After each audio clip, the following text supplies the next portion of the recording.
Titulé el mensaje Los hijos de los jueces y reyes. Y puse también por qué algunos hijos de cristianos permanecen en los caminos de Dios y otros se pierden. Desde el punto de vista de un hijo de pastor. Right? Yo sé que mi papá ha predicado acerca de esto. Y lo que voy a decir no es nada nuevo. No es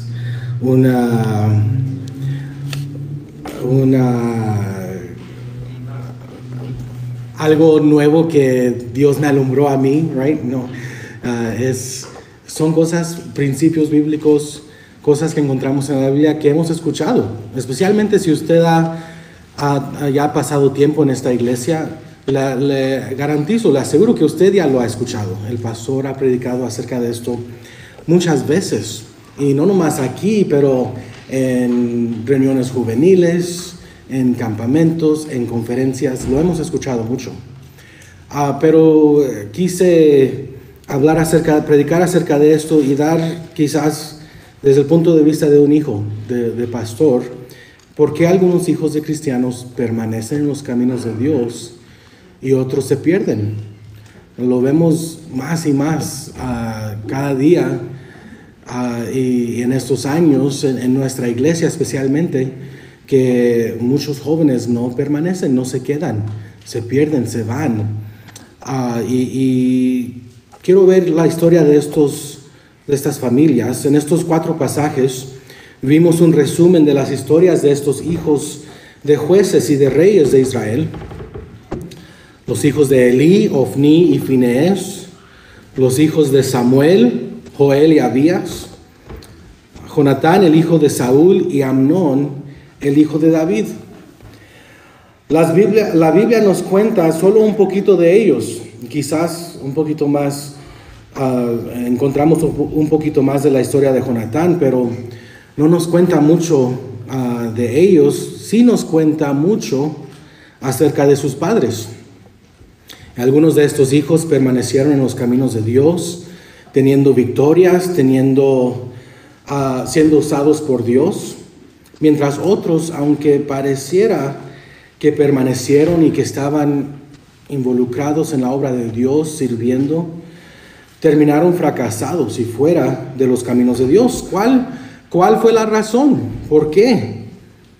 ¿Por qué es que tuvieron diferentes historias estos jóvenes, estos hombres y sus familias, si todos tuvieron a padres llamados por Dios, padres con autoridad en Israel, padres que estaban haciendo la obra de Dios?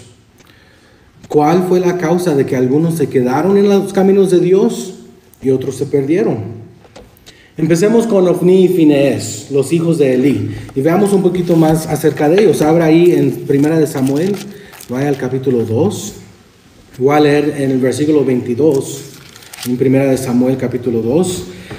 Dice: pero Elí era muy viejo y oía de todo lo que sus hijos hacían con todo Israel, y cómo dormían con las mujeres que velaban a la puerta del tabernáculo de reunión.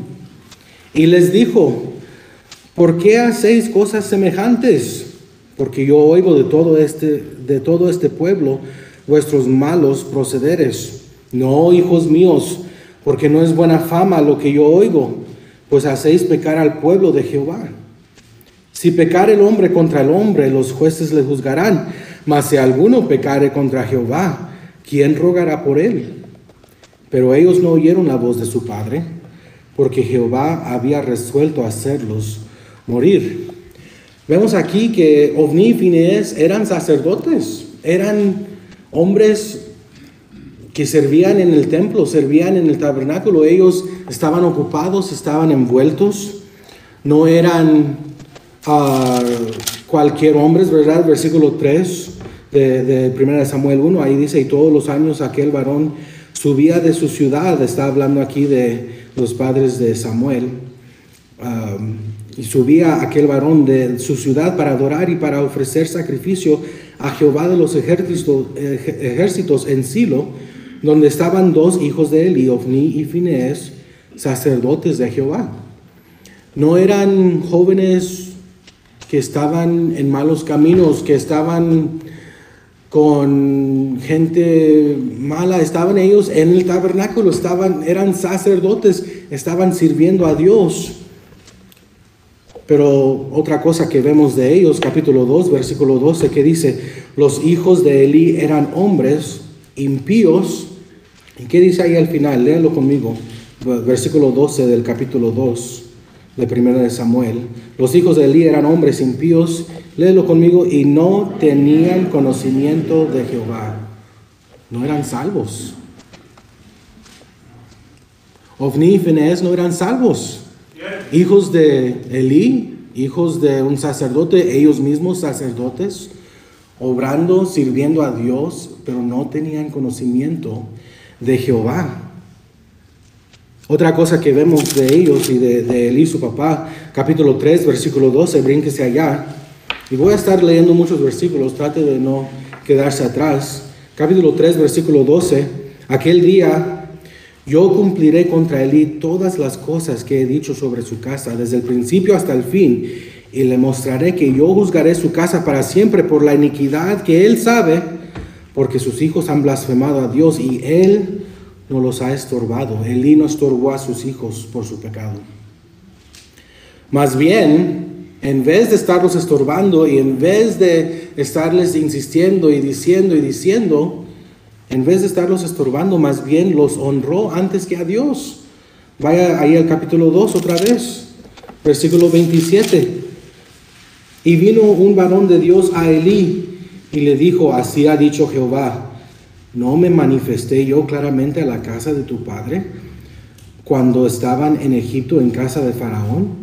Y yo le escogí por mi sacerdote entre todas las tribus de Israel para que ofreciese sobre mi altar y quemase incienso y llevase efod delante de mí. Y di a la casa de tu padre todas las ofrendas de los hijos de Israel. ¿Por qué habéis hollado mis sacrificios y mis ofrendas que yo mandé ofrecer en el tabernáculo? ¿Y has honrado a tus hijos más que a mí, engordándoos de lo principal de todas las ofrendas de mi pueblo Israel? En vez de estar estorbando, en vez de estar detrás de ellos y diciéndoles, no está bien, no, eso es pecado, no deberían de hacer eso, honró a sus hijos más que a Dios. Y terminando la historia de Ofni, de Finehés y de Elí, la muerte de ellos, todo como un desastre, como un drama, casi como una novela que fue sucediendo y lleno de vergüenza. También vaya al capítulo 4, versículo 15. Era ya Elí de edad de 98 años y sus ojos se habían oscurecido, de modo que no podía ver. Dijo pues aquel hombre a Elí, yo vengo de la batalla, he escapado hoy del combate. Y Elí dijo, ¿qué ha acontecido, hijo mío? Y el mensajero respondió diciendo, Israel huyó delante de los filisteos, y también fue hecha gran mortandad en el pueblo, y también tus dos hijos, Ofni y Finehés, fueron muertos, y el arca de Dios ha sido tomada. Y aconteció que cuando él hizo mención del arca de Dios, Elí cayó hacia atrás de la silla al lado de la puerta, y se desnucó y murió, porque era hombre viejo y pesado. Y había juzgado a Israel 40 años. Y su nuera, la mujer de Finehés, que estaba encinta, cercana al alumbramiento, oyendo el rumor que el arca de Dios había sido tomada y muerto su suegro y su marido, se inclinó y dio a luz, porque le sobrevinieron sus dolores y de repente. Y al tiempo que moría, le decían las que estaban junto a ella, no tengas temor, porque has dado a luz un hijo. Mas ella no respondió, ni se dio por entendida, y llamó al niño Icabod, diciendo, traspasada es la gloria de Israel, por haber sido tomada el arca de Dios, y por la muerte de su suegro y de su marido. Dijo pues, traspasada es la gloria de Israel, porque ha sido tomada el arca de Dios. Interesante ahí que Dios, cuando advirtió a Elí que ya no hay nada que se pueda hacer ya, no hay remedio literalmente Dios le dijo, no hay remedio para tus hijos, no les voy a dar oportunidad, No va a haber sacrificio que se pueda hacer para perdonarlos. No hay holocausto que ellos puedan quemar para que se me olvide lo que hicieron. Ya en tu casa ya no habrá ya más varones que lleguen a ser viejos. No van a servir más en el templo. Mucho que sucedió a la familia de Elí, a sus hijos, a sus nietos, después que vamos a su familia, a sus nietos. Después vamos a ver un poquito más en otras historias que acabó Dios con la familia de Elí. Ya no se usaron, ya no pudieron ser usados por Dios. Veamos también Joel y Abías, los hijos de Samuel. Brínquese al capítulo 8. Y Samuel creció. Vemos ahí entre la historia de Elí y sus hijos, vemos cómo es que Samuel llegó al tabernáculo. Samuel llegó allí y empezó a servir con Elí. Él iba creciendo, Dios empezó a hablarle a Samuel. Y ahora vemos la historia de Samuel y sus hijos. Capítulo 8, versículo 1. Aconteció que habiendo Samuel envejecido, puso a sus hijos por jueces sobre Israel. Sus hijos también eran jueces. Samuel era profeta, él era juez, sus hijos eran jueces. Y el nombre de su hijo primogénito fue Joel, y el nombre del segundo Abías, y eran jueces en Beerseba. Pero no anduvieron los hijos por los caminos de su padre. Antes se volvieron tras la avaricia, dejándose sobornar y pervirtiendo el derecho. Entonces todos los ancianos de Israel se juntaron y vinieron a Ramá para ver a Samuel y le dijeron: he aquí, tú has envejecido y tus hijos no andan en tus caminos, por tanto, constitúyenos ahora un rey que nos juzgue, como tienen todas las naciones. Los hijos de Samuel no andaban en sus caminos, pervirtieron el derecho que tenían, fueron sobornados, y el pueblo de Israel resintió eso. Y eso es lo que llevó a Israel a pedir un rey. Pedir a Samuel que, hey, ponnos un rey, queremos ser como las otras naciones. Todo fue resultado por los hijos de Samuel. Y vemos ya la historia después de eso. Vemos, si usted continúa leyendo allí, a Samuel no le pareció que el pueblo de Israel pidiera un rey.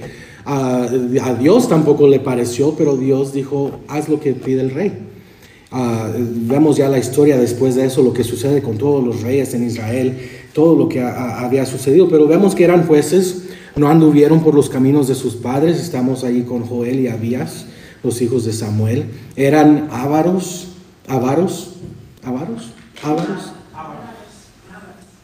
Ok, eran avaros. Pero Samuel no era avaro, right? Estamos viendo aquí el contraste. Los hijos de Samuel no anduvieron en los caminos de Samuel. O sea, Samuel era un profeta de Dios. Él estaba haciendo lo que Dios le pedía. Samuel, después, cuando él ya estaba envejeciendo, ya había puesto por rey a Saúl, y él viene a su defensa también, a su pueblo. Vayan ahí al capítulo 12. Dijo Samuel a todo Israel, versículo 1 del capítulo 12: he aquí, yo he oído vuestra voz en todo cuanto me habéis dicho, y os he puesto rey. Ahora pues, he aquí, vuestro rey va delante de vosotros. Yo soy ya viejo y lleno de canas, pero mis hijos están con vosotros, y yo he andado delante de vosotros desde mi juventud hasta este día. Aquí estoy, atestiguad contra mí delante de Jehová y delante de su ungido, si he tomado el buey de alguno, si he tomado el asno de alguno, si he calumniado a alguien, si he agravado a alguno, o si de alguien he tomado cohecho para cegar mis ojos con él, y os lo restituiré. Entonces dijeron: nunca nos has calumniado ni agraviado, ni has tomado algo de mano de ningún hombre. Y él les dijo: Jehová es testigo contra vosotros, y su ungido también es testigo en este día, que no habéis hallado cosa alguna en mi mano. Y ellos respondieron: así es. Samuel no era avaro como sus hijos. Sus hijos no aprendieron esto de Samuel. Después encontramos en Crónicas que el nieto de Samuel, Emán, hijo de Joel, fue puesto como uno de los cantores en la casa de Jehová. Brínquense allá. No sabemos exactamente cuál fue el fin de los hijos de Samuel. La Biblia no nos dice, no nos cuenta qué es lo que sucedió con ellos. Lo que podemos asumir es que cuando Samuel puso a Saúl ya como rey, Saúl fue cambiando cosas. Saúl puso a sus propios hombres que sirvieran en el templo, en el tabernáculo, en las diferentes cosas.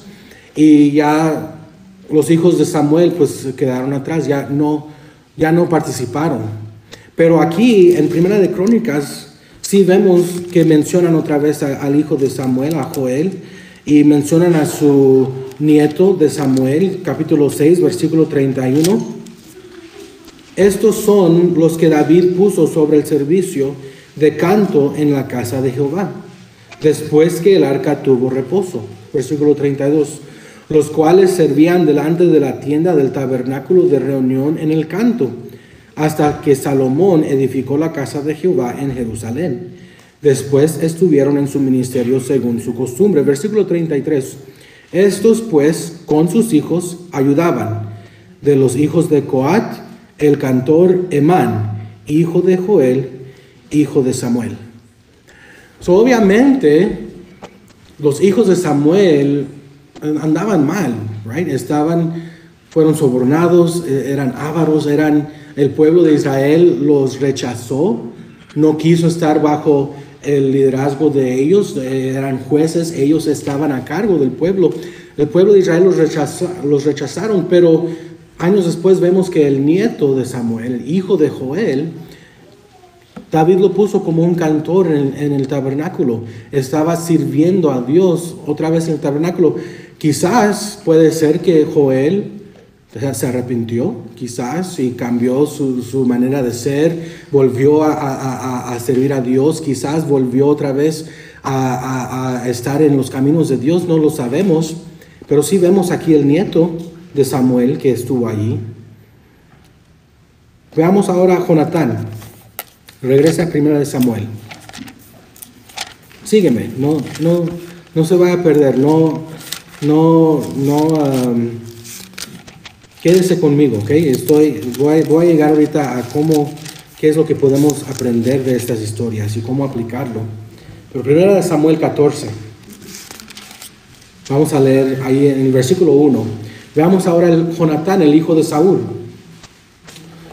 Aconteció un día que Jonatán, hijo de Saúl, dijo a su criado que le traía las armas: ven y pasemos a la guarnición de los filisteos, que está de aquel lado, y no lo hizo saber a su padre.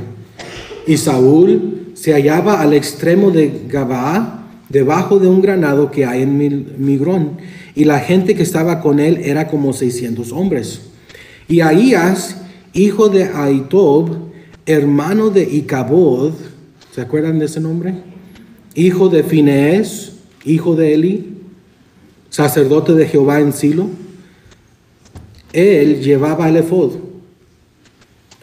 Y no sabía el pueblo que Jonatán se hubiese ido. Algo interesante, el efod era una de las maneras que el rey, los generales, los sacerdotes consultaban con Dios. Oraban a Dios y iban al efod, y era obra milagrosa. El efod cambiaba de color, se mostraban letras en el efod. Dios ya no habla así, ¿ok? Si usted tiene una cobija ahí en la casa que de repente algo lo ve que no es Dios, ¿ok? Ella no habla así. Pero así antes se usaba un efod. Y lo llevaba normalmente un sacerdote, un profeta, alguien que muy cerca de Dios. Aquí vemos que Ahías, hijo de Ahitob, hermano de Icabod, hijo de Finees, hijo de Eli, sacerdote de Jehová en Silo, él llevaba ese efod.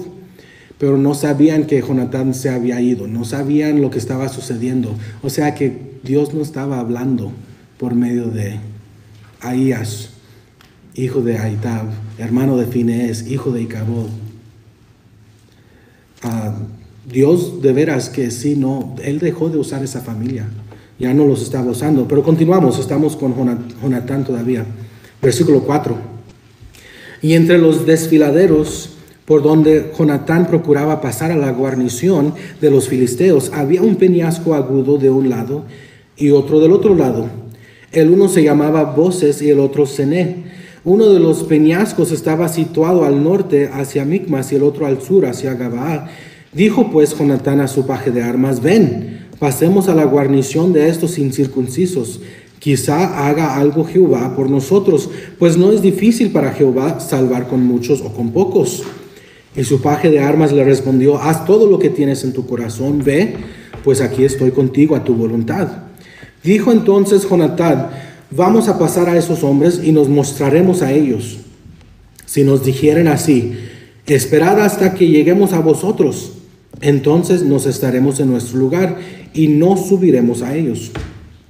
Mas si nos dijeren así: subid a nosotros, entonces subiremos, porque Jehová los ha entregado en nuestra mano, y esto nos será por señal. Se mostraron pues ambos a la guarnición de los filisteos, y los filisteos dijeron: he aquí los hebreos que salen de las cavernas donde se habían escondido. Y los hombres de la guarnición respondieron a Jonatán y su paje de armas y dijeron: subid a nosotros, y os haremos saber una cosa. Entonces Jonatán dijo a su paje de armas: sube tras mí, porque Jehová los ha entregado en manos de Israel. Y subió Jonatán trepando con sus manos y sus pies, y tras él su paje de armas. Y los que caían delante de Jonatán, su paje de armas que iba tras él los mataba. Y fue esta primera matanza que hicieron Jonatán y su paje de armas, como 20 hombres en el espacio de una media yugada de tierra. Y hubo pánico en el campamento y por el campo y entre toda la gente de la guarnición, y los que habían ido a merodear, también ellos tuvieron pánico, y la tierra tembló. Hubo pues gran consternación. Aquí vemos una historia milagrosa, algo impresionante. Vemos obviamente que Jonatán fue un príncipe valiente. Él tuvo valor. Él con su paje de armas dijo: vamos, Dios los va a entregar en nuestras manos. En contra, muchos más que él. Dice la Biblia que 20 murieron. Había más que esos porque huyeron y temblaron. Jonatán era un príncipe valiente, un hijo de un rey valiente, con valor, que no tuvo miedo, confió en Jehová. Pero era un príncipe valiente, hijo de un rey egoísta y cobarde. Vayan al capítulo 13. Veamos un poquito acerca de Saúl. Capítulo 13, versículo 1.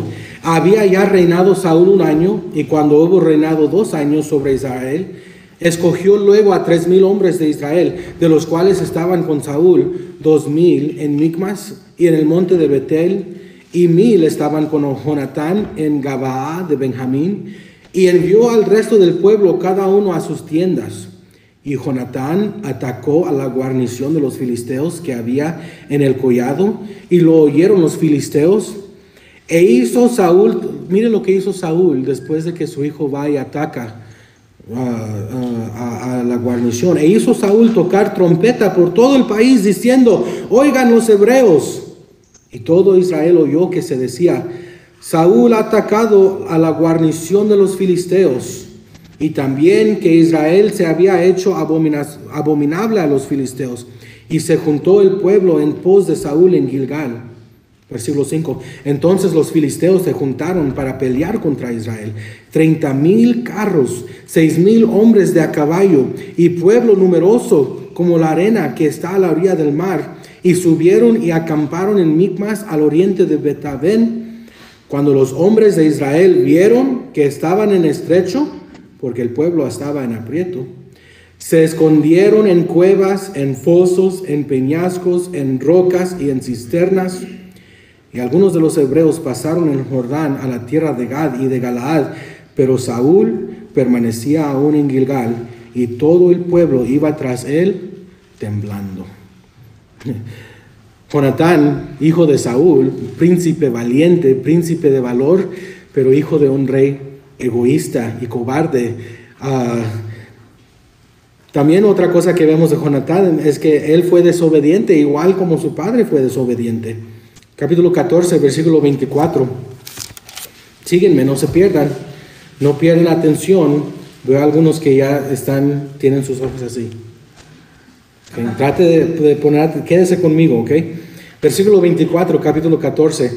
Pero los hombres de Israel fueron puestos en apuro aquel día, porque Saúl había juramentado al pueblo diciendo: cualquiera que coma pan antes de caer la noche, antes que haya tomado venganza de mis enemigos, sea maldito. Y todo el pueblo no había probado pan. Brínquese al versículo 27. Pero Jonatán no había oído cuando su padre había juramentado al pueblo, y alargó la punta de una vara que traía en su mano y la mojó en un pañal de miel y llevó su mano a la boca y fueron aclarados sus ojos. Entonces habló uno del pueblo diciendo: tu padre ha hecho jurar solemnemente al pueblo diciendo: maldito sea el hombre que tome hoy alimento. Y el pueblo desfallecía. Versículo 29, respondió Jonatán: mi padre ha turbado el país.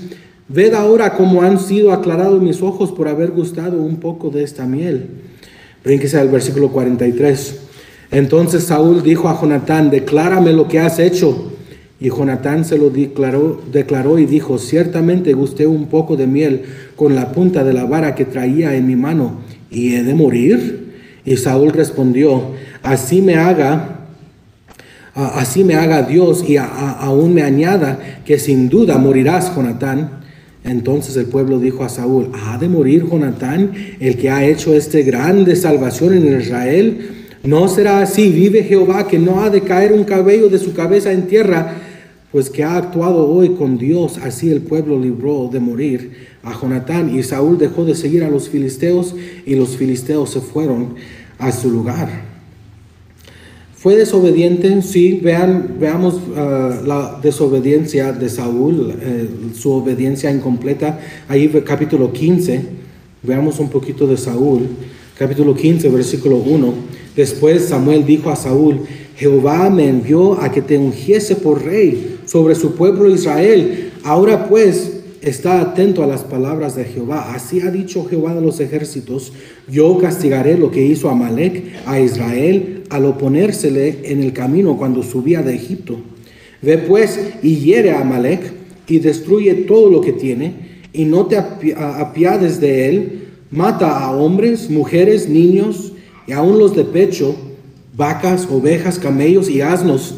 Saúl pues convocó al pueblo y les pasó revista en Telaim 200,000 de a pie y 10,000 hombres de Judá. Brínquese al versículo 7. Y Saúl derrotó a los amalecitas desde Ávila hasta llegar a Shur, que está al oriente de Egipto, y tomó vivo a Agag, rey de Amalec. Pero a todo el pueblo mató a fila de espada.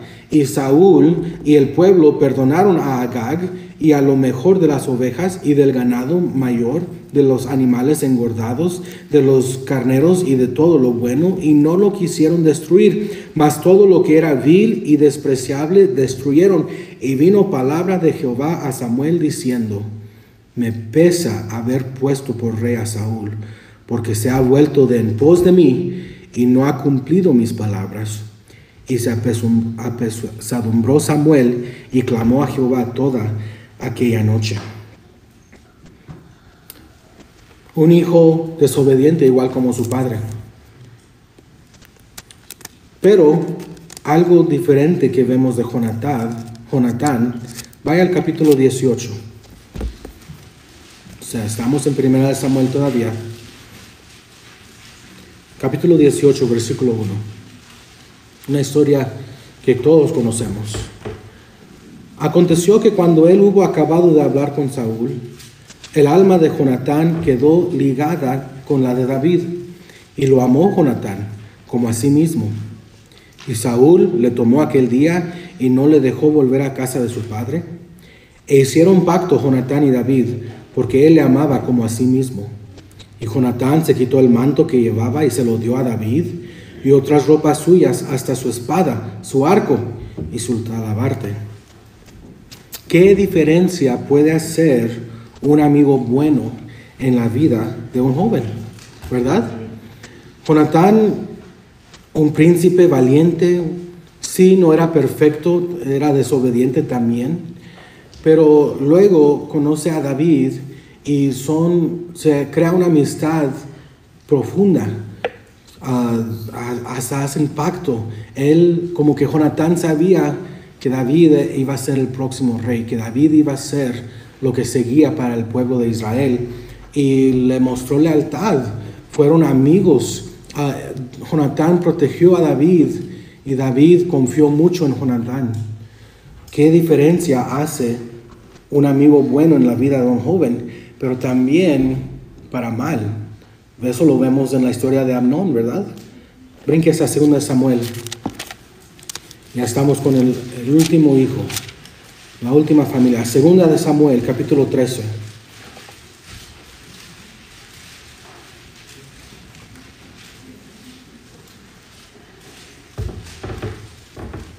Aconteció después de esto que teniendo a Absalón, hijo de David, una hermana hermosa que se llamaba Tamar, se enamoró de ella Amnón, hijo de David. Y estaba Amnón angustiado hasta enfermarse por Tamar, su hermana, pues por ser ella virgen le parecía a Amnón que sería difícil hacerle cosa alguna. Y Amnón tenía un amigo que se llamaba Jonadab, hijo de Simea, hermano de David, y Jonadab era hombre muy astuto. Vemos aquí a Amnón que, aunque sí, Amnón en su corazón, él no tenía buenos sentimientos para su hermana, right? Eran malos pensamientos de lascivia para su hermana. Había algo dentro de Amnón, aunque estaba zafado, no era bueno lo que estaba pensando, pero había algo en el corazón de Amnón, algo en su vida que lo detenía. Tenía un sentir, un espíritu, una conciencia, algo que le decía que lo que sentía no era bueno, que era cosa difícil, que era algo que no había tomado un paso para hacer algo con esos sentimientos que él tenía por su hermana. Pero Amnón tenía un amigo, right? En versículo 3, ahí está, Jonadab. Tenía un amigo y la influencia de ese amigo, ya sabemos la historia, no lo vamos a leer toda, pero la influencia de ese amigo con Amnón fue aún más grande que el lloro y el rogar de su media hermana, que le estaba diciendo, vaya ahí el versículo 14, right? Mas él no la quiso oír. Vea el versículo 12.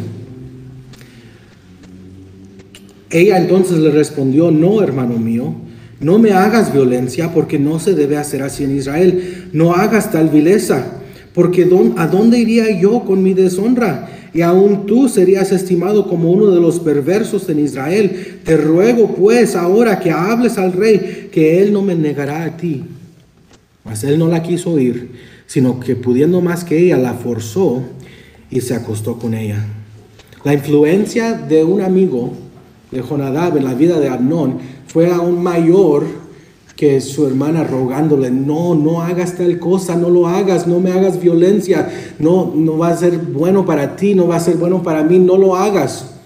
No la escuchó.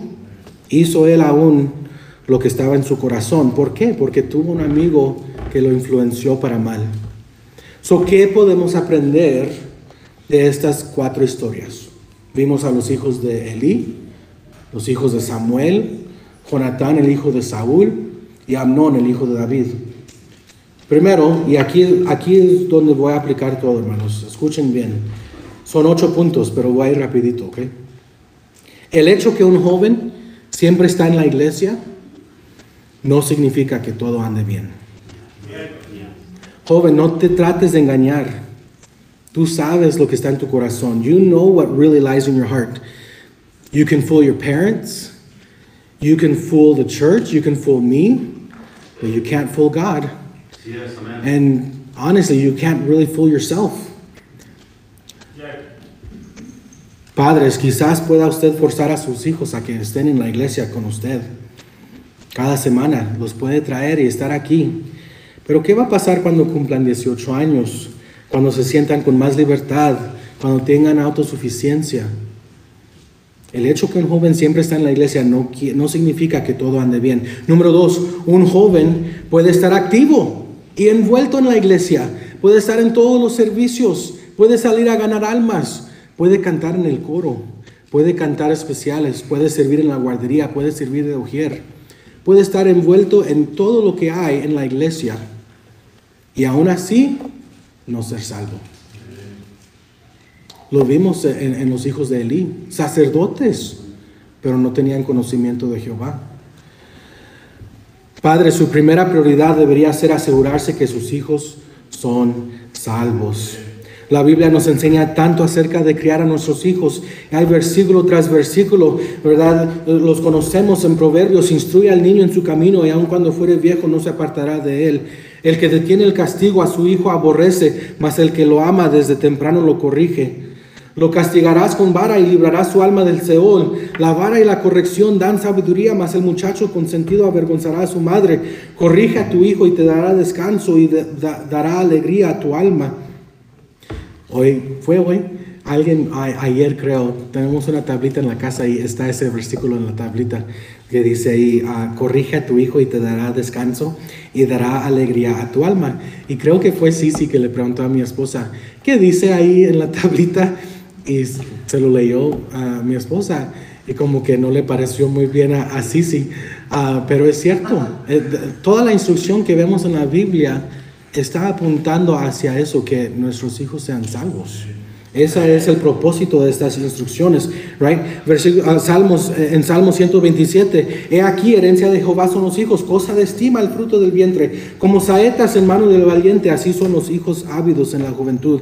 Efesios, y vosotros padres no provoqueréis a ir a vuestros hijos, sino criadlos en disciplina y amonestación del Señor. Deuteronomio, Dios fue muy claro con su pueblo, y estas palabras que yo te mando hoy estarán sobre tu corazón, y las repetirás a tus hijos y hablarás de ellas estando en tu casa y andando por el camino y al acostarte y cuando te levantes, y las atarás como una señal en tu mano y estarán como frontales entre tus ojos, y las escribirás en los postes de tu casa y en tus puertas.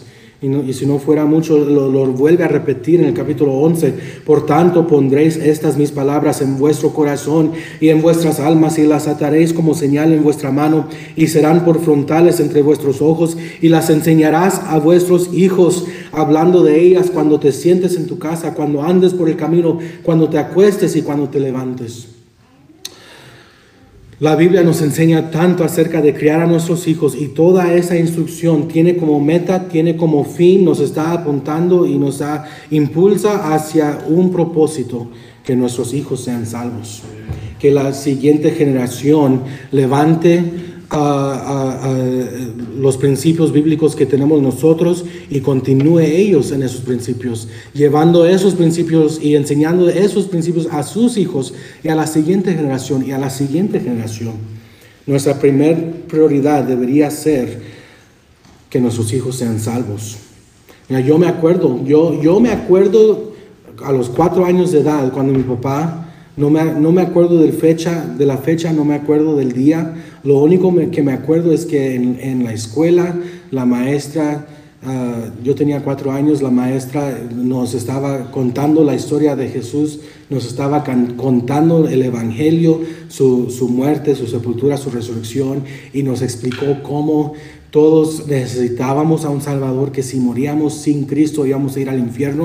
Y yo me acuerdo ese día, después de que ella contó esa historia, nos acostó, right? Nos dijo, si no eres salvo vas al infierno. Y luego nos acostó para dormir, para que podamos tener pesadillas, right? Me acuerdo estando acostado allí y pensando, voy a ir al infierno. Y me acuerdo que me levanté, no pude más, fui con la maestra y le dije, me siento así, yo no tengo a Cristo, yo no sé lo que es eso, yo quiero tener a Cristo, no quiero ir al infierno. Y ella habló con mi papá, y esa noche, me acuerdo, ese mismo día, esa noche, mi papá me abrió la Biblia en mi cuarto y nos arrodillamos al lado de la cama, y yo acepté a Cristo como mi Salvador.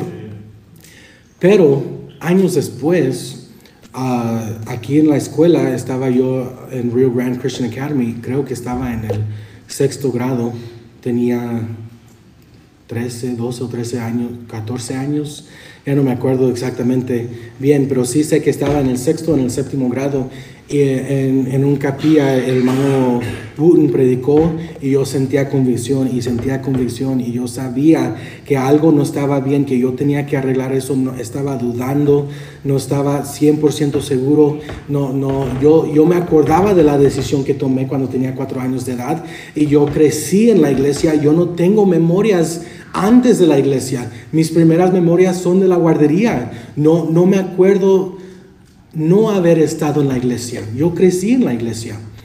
Pero estaba allí sentado en mi escritorio y yo sabía, algo tengo que arreglarlo, lo tengo que arreglar. Me sentí bajo convicción.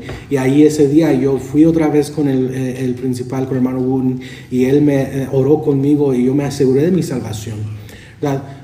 El hecho que estamos en la iglesia, yo crecí en la iglesia, yo estaba involucrado en todo lo que había de la iglesia, en cualquier área que yo podía servir, yo lo estaba haciendo. Y aún así no automáticamente significa que su hijo, su hija es salvo. Yo tuve que arreglar eso. Yo tuve que ser confrontado con eso. El Espíritu Santo tuvo que traer convicción para mostrarme, hey, abre los ojos. No estás bien. Algo tienes que arrepentirte. Y arreglé eso yo. Eso debería de ser nuestra primera prioridad en nuestros hijos. Número 3, los padres que están ocupados sirviendo en la obra de Dios tienen un mayor riesgo de que su hijo se pierda y se salga de los caminos de Dios. Ahora, no es decir que si usted no está involucrado en la obra de Dios, que sus hijos no tienen ese riesgo mayor, right? Todos nuestros hijos tienen un riesgo de que se pierdan, y mayor riesgo especialmente si no damos tiempo y prioridad, hacemos de nuestros hijos nuestra prioridad. Pero los padres que están ocupados sirviendo en la obra, una cosa que tenemos como debilidad, donde no estamos quizás pensando en algo, es que nos confiamos de que estamos en la iglesia, estamos sirviendo, nuestros hijos están con nosotros, aquí están escuchando palabra de Dios, están sirviendo. No me tengo que preocupar tanto por mis hijos están bien, están en la iglesia, aquí están conmigo. Y si no tenemos cuidado, hermanos que están involucrados en la obra de Dios, enseñando clases de escuela dominical, cantando en el coro, ganando almas, limpiando, son mujeres, estamos aquí, en cada vez que se abre la iglesia, tenemos mayor riesgo de perder a nuestros hijos. El diablo quiere destruir a sus hijos. ¿Qué dice Primera de Pedro? Lo conocemos. Vaya ahí, Primera de Pedro 5. Usted ya se sabe el versículo, pero quiero que vea el contexto. A quién está hablando. El principio del capítulo 5 empieza hablándole a los ancianos. Versículo 1: ruego a los ancianos que están entre vosotros, yo anciano también con ellos, y testigo de los padecimientos de Cristo, que soy también participante de la gloria que será revelada, apacentad la grey de Dios. Está hablando a los ancianos de la iglesia. Y si brincamos al versículo 5, cambia a quién está hablando. Igualmente, jóvenes, están sujetos a los ancianos, y todos sumisos unos a otros, revestidos de humildad, porque Dios resiste a los soberbios y da gracia a los humildes. Bríncese al versículo 8, está todavía hablando a los jóvenes. Ese es el contexto en donde está este versículo, que conocemos muy bien, lo citamos, es algo que lo tenemos presentemente en nuestras mentes, en nuestros corazones, lo tiene subrayado quizás en su Biblia. Pero el versículo está hablando a jóvenes: sed sobrios y velad, porque vuestro adversario el diablo, como león rugiente, anda alrededor buscando a quien devorar.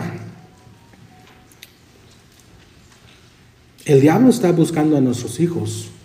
Él los quiere destruir. Ya es algo que tenemos por seguro, ya lo sabemos. ¿Y quién está cuidando de sus hijos? Ese es el problema, el riesgo, el peligro de estar siempre ocupados, no nomás en la obra de Dios, pero ocupados en mis quehaceres, ocupados en mi trabajo, ocupados en la carrera que tengo, y dejamos a un lado a nuestros hijos. No son la prioridad. Pensamos, estamos bien, estamos en la iglesia, todo está bien, no hay problema. El diablo está atrás de nuestros hijos. Y el peligro es que los descuidamos, no estamos detrás de ellos como deberíamos de estar, y no los estamos cuidando. ¿Quién está cuidando su viña, hermano? Right? Cantares 1:6, me pusieron a guardar las viñas. Quizás a usted lo han puesto a guardar una viña aquí en la iglesia, usted tiene una clase de escuela dominical. Quizás usted lo pusieron a guardar una viña, hermana, en la guardería. Hermanos Sugieres, quizás les pusieron a guardar una viña aquí, pero ¿quién está guardando su viña? Me pusieron a guardar las viñas, y la viña que era mía no guardé. Le está dedicando más tiempo a sus quehaceres, a su trabajo, a su hobby, a la iglesia aún? ¿Le está dedicando más tiempo a esas cosas que a sus hijos? Colosenses 3:21, un versículo también común, se lo leo, dice: padres, no exasperéis a vuestros hijos para que no se desalienten. Exasperéis, ahí la palabra significa lastimar, irritar una parte delicada, dar motivo de enojo grande. Ahí desalienten en ese mismo versículo significa quitar el ánimo. Está descuidando a sus hijos, está lastimándolos, irritando, dando motivo de enojo. Sabe, yo me acuerdo, yo crecí en la iglesia, yo me acuerdo de esos días al principio. Tal vez en ese momento no me molestaba mucho, especialmente en la iglesia en Long Beach, en la primera iglesia bautista, un templo, una iglesia grandísima. Hermanos, yo tenía 6, 7, 8 años y yo andaba corriendo en el techo de la iglesia con otros jóvenes, con otros niños. Mis papás no sabían dónde estaba. Mis papás no sabían que yo me iba escondiendo. No, lo único que sabían es que bueno, me sucedió unas 2, 3 veces que si yo no estaba ahí en el carro cuando se iban, me dejaban. Y yo tenía que tratar de llamarles, tratar de irme con mis abuelitos o buscar a un hermano. Pero muchas veces yo me salía, yo terminaba el servicio y me salía corriendo y yo era ese niño que iba corriendo entre las piernas de los hermanos y las hermanas y haciendo travesuras, metiéndome en lugares donde no debía de meterme, subiendo al sistema de sonido y picando allí. Y yo era ese niño, ese niño. Y yo me acuerdo, no me molestaba quizás tanto en ese tiempo porque yo podía ir a jugar, yo podía estar con mis amigos y no me molestaba tanto que nos quedábamos tarde en la iglesia. Nos quedábamos tarde esperando al pastor, mi papá hablando con el pastor o mi mamá hablando con la esposa del pastor y estábamos mucho tiempo, a veces hasta nos quedábamos dormidos ahí esperando a mi papá. Pero años después, creciendo ya en la juventud aquí en la iglesia, sí me acuerdo, sí yo tuve sentimientos resentía. A veces, muchas de las veces que pues mi papá estaba ocupado, no tenía el tiempo para llevarme a hacer lo que yo quería hacer, no tenía el tiempo para que fuéramos nomás a pasar el tiempo él y yo. También con mis hermanas, yo sí llegué a resentir eso y yo tuve que trabajar en eso mucho y pedir perdón y hasta hablar con mi papá acerca de eso en mi juventud y ya cuando estaba creciendo más, porque eso sí lastima. Sí, yo tenía sentimientos así que mi papá le importa más la iglesia, a mi papá le importa más cuando está estudiando, no puedo ir a hablar con él, no lo puedo molestar, porque eso le importa más que yo. Y eso es porque yo crecí en una casa de un pastor, ¿verdad? Puede ser que nuestros hijos sientan, a mi papá le importa más el carro que a mí. A mi mamá le importa más salir y estar haciendo lo que necesita hacer que pasar tiempo conmigo. Eso lastima, eso da motivo de desaliento, quitar el ánimo, da motivo de enojo grande en nuestros hijos. Y Dios nos advierte en contra de eso. Dice, no exasperéis a vuestros hijos para que no se desalienten. El diablo hermanos, el diablo ya quiere a nuestros hijos. Él ya está detrás de ellos, él ya los está buscando, él ya los tiene, los está observando. Ya los está buscando como un león rugiente. Cuando estamos demasiado ocupados con otra cosa, más que estar cuidando a nuestros hijos, y nuestros hijos se sienten desalentados y solos, son presa fácil. Número 4, y los demás van a ir rapidito, yo sé, me estoy tardando. Es nuestro trabajo como padres estorbar a nuestros hijos. Estorbar a nuestros hijos cuando vemos que están viviendo en pecado. Padre no está ganando a su hijo, a su hija, al estar consintiendo su pecado. No lo está ganando. No está ganándose puntos con ellos. No lo está ganando como amigo. Lo está perdiendo. Está perdiendo a su hijo cuando está consintiendo su pecado. Proverbios 13:24, el que detiene el castigo a su hijo aborrece, mas el que lo ama desde temprano lo corrige. Está dejando el portón abierto y dándole entrada al león rugiente cuando consentimos el pecado de nuestros hijos. Y joven, quizás a ti te gusta que tienes a padres que no son estrictos. Quizás a ti te gusta que tienes a padres que están quizás ocupados o distraídos y no están detrás de ti. Pero ¿sabes qué? No, lo que no reconoces es que eres presa fácil para el diablo. Eres presa fácil para el diablo. Y viceversa con padres estrictos. Quizás no te gusta que tus padres sean estrictos y que estén detrás de ti y que te estén mencionando y diciendo y estorbándote y preguntándote y con quién andas y a dónde vas y qué estás haciendo. Eso no está bien.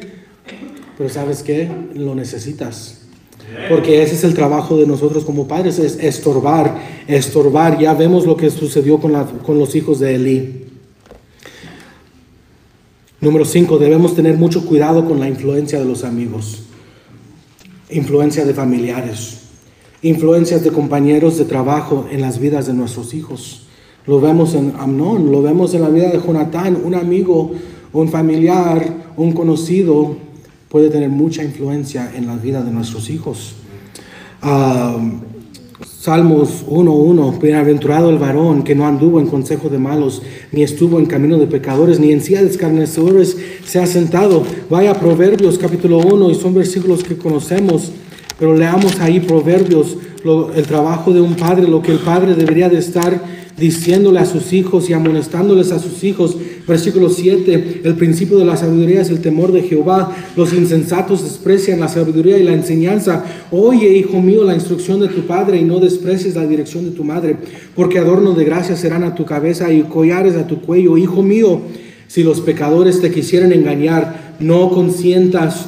Si dijeren, ven con nosotros, pongamos acechanzas para derramar sangre, acechemos sin motivo al inocente, los tragaremos vivos como el Seol y enteros como los que caen en un abismo. Hallaremos riquezas de toda clase y llenaremos nuestras casas de despojos. Echa tu suerte entre nosotros, tengamos todos una bolsa. Hijo mío, no andes en camino con ellos, aparta tu pie de sus veredas. Brínquese al capítulo 4, versículo 10. Más amonestaciones, más consejos como padres a nuestros hijos. Esto es nuestro trabajo, hermano. Oye, hijo mío, y recibe mis razones, y se te multiplicarán años de vida. Por el camino de la sabiduría te he encaminado, y por veredas derechas te he hecho andar. Cuando anduvieres, no se estracharán tus pasos, y si corrieres, no tropezarás.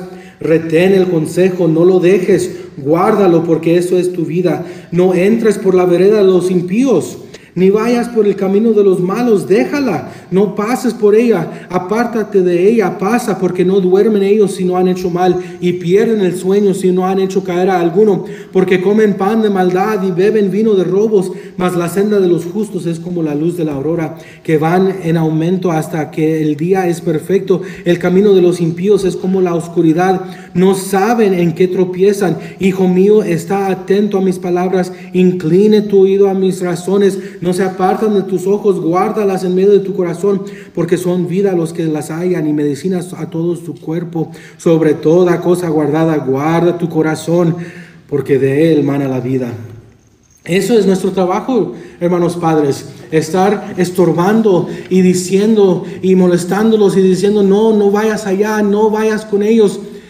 El opuesto, hacer lo opuesto, es dándole presa fácil al diablo. Es no cuidar de ellos, es dejar que la influencia de amigos y de familiares y de conocidos, compañeros de trabajo, sean más influencia a ellos que yo, cuando no hacemos nuestro trabajo. Padres, o sus hijos tienen de amigo a un Jonadab o a un David. ¿Sabe usted quiénes son los amigos de sus hijos? ¿Sabe con quién se está juntando? ¿Con quién andan? ¿En dónde están? Joven, ¿hasta cuándo vas a seguir prestando oído a ese amigo, a esa amiga, que tú sabes que es un Jonadab? Un amigo que te va a impulsar, te va a influenciar a lo malo. ¿Hasta cuándo vas a estar prestando oído a ellos? Una mala influencia que te empuje a hacer lo malo. Otra pregunta, joven, ¿eres tú un Jonadab o eres un David? Debemos tener mucho cuidado con la influencia de los amigos. Yo cumplí 16 años y estaba haciendo escuela en la casa, me estaba haciendo homeschool con Paces y decidí, ok, tengo 16 años, puedo trabajar, voy a trabajar. Y mi papá me había dicho, ¿estás seguro? Ya, sí tienes edad, sí es bueno que aprendas a ser responsable, a que aprendas a trabajar y que tengas un trabajo y que tengas dinero. Pero ¿estás seguro ya que, por qué no te esperas otro año? ¿Por qué no te esperas a que termines la escuela? Y yo le dije, no, ya tengo 16 años, yo puedo, yo quiero ya hacer dinero, quiero ir al colegio bíblico, quiero estar ya ahorrando dinero ahorita.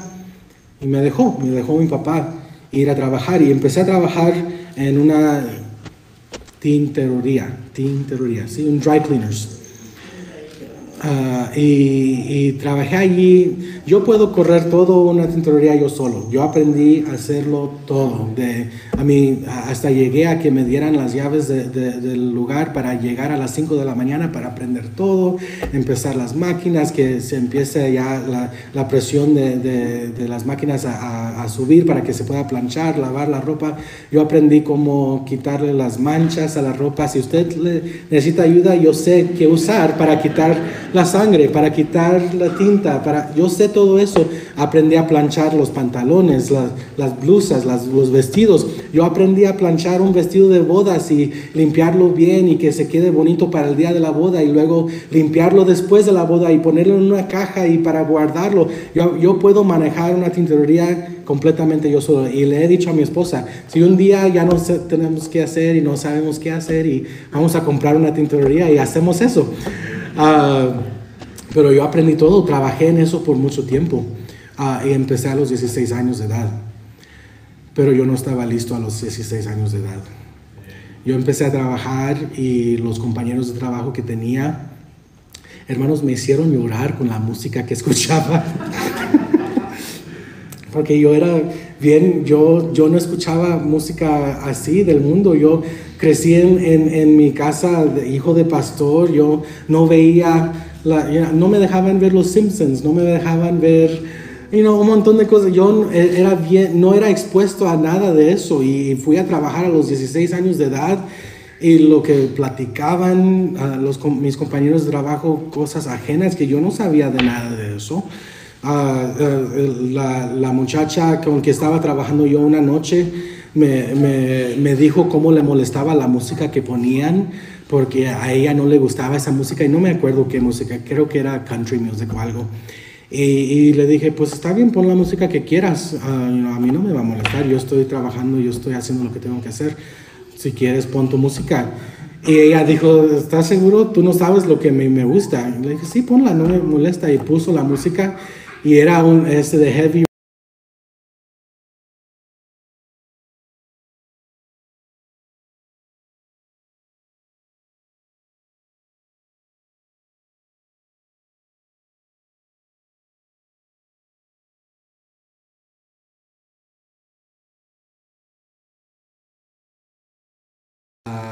Hacer cosas que nomás nunca en mi mente y en la imaginación de mis padres hubieran pensado que yo hubiera hecho tal cosa. Ver cosas que no debía de haber. ¿Por qué? Yo no estaba listo a los 16 años de edad para ir a trabajar. Los compañeros de trabajo que tenían tuvieron una gran influencia sobre mí. Y eso lo llevé conmigo hasta que me gradué de high school. A los 18 años de edad hacía cosas que mis papás nunca sabían. Y después, cuando se enteraron, cuando vino convicción del Espíritu Santo y arrepentimiento y todo salió y le conté todo a mis padres, me dijeron, ya sabíamos que algo tenías, sabíamos que algo estabas haciendo, lo podíamos notar, lo podíamos ver y nosotros solo podíamos orar por ti porque pues yo nunca les decía nada, yo nunca les mostraba nada, ellos solo podían orar por mí. Pero eso es lo que puede hacer la influencia de amistades, familiares, los primos, Ay, yo sé que son nuestras familias. Nos gusta ok, ve a pasar tiempo con tus primos, con tus tíos, con tus tías. No hay nada bueno en eso, hermanos, especialmente si son familias incrédulos, son familias quizás, ok, sí, dizque cristianos, pero no viven como nosotros. Esa influencia es terrible en la vida de nuestros hijos. Y si no tenemos cuidado, son más influencia a ellos que nosotros, a nuestros hijos. Qué importante es saber con quiénes están nuestros hijos, cuáles son las influencias en las vidas de ellos. Y joven, tú, aprende, ten sabiduría, ten discernimiento de con quién deberías estar hablando, con quién te deberías estar juntando y con quién no. Y tú cuida tu influencia que tienes sobre otros amigos, porque tú puedes ser un Jonadab o puedes ser un David. Número 6. Las consecuencias de nuestras fallas, la negligencia quizás que tengamos, pecados que están en nuestras vidas, no solo nos van a afectar a nosotros, nuestros hijos también van a pagar las consecuencias. Eso lo vemos en la vida de todos estos jóvenes, estas historias que vimos. Gálatas 6, no os engañéis, Dios no puede ser burlado, pues todo lo que el hombre sembrara, eso también segará.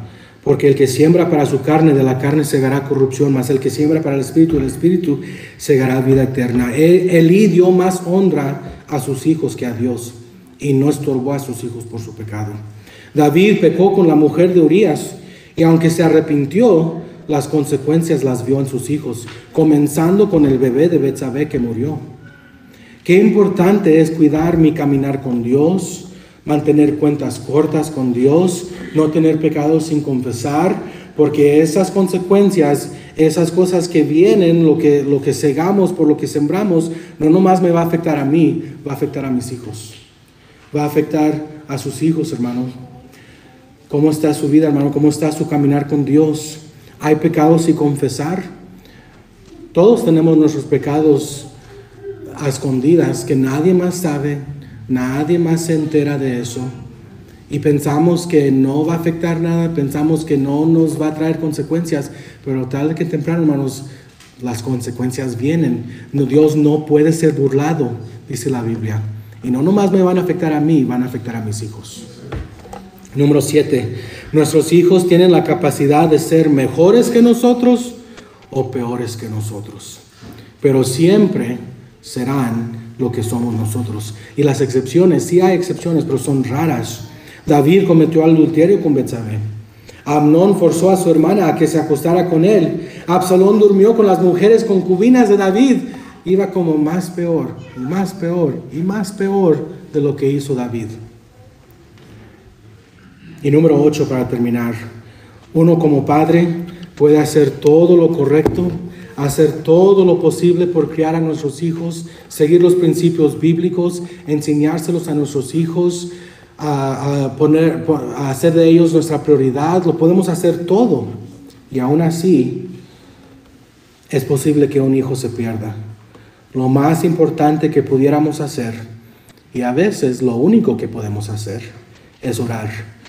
Orar y dejarlo todo en las manos de Dios. Porque solo Él sabe el propósito de lo que sucede en nuestras vidas, en las vidas de nuestros hijos, en nuestras familias. Solo Dios sabe. Hermano, hermana, quizás usted diga, pues ya mis hijos crecieron, pues ya están creciendo mis hijos, ya no puedo cambiar nada, yo ya hemos hecho lo que hemos hecho, ya cometí errores. Nunca es muy tarde en comenzar, nunca es muy tarde en el arrepentimiento, nunca es muy tarde en comenzar a hacer bien las cosas, a hacer cambios, y nunca es muy tarde para empezar a orar y pedir perdón y pedir misericordia y pedir que Dios obre en nuestros hijos, porque a veces es lo único que podemos hacer. A veces es ya no hay otra opción, ya no hay algo que yo pueda hacer para influenciar o para cambiar o para deshacer. No. Ya se hizo lo que se hizo y solo Dios puede obrar después de eso. Y es orar, amén. Vamos a orar. Señor.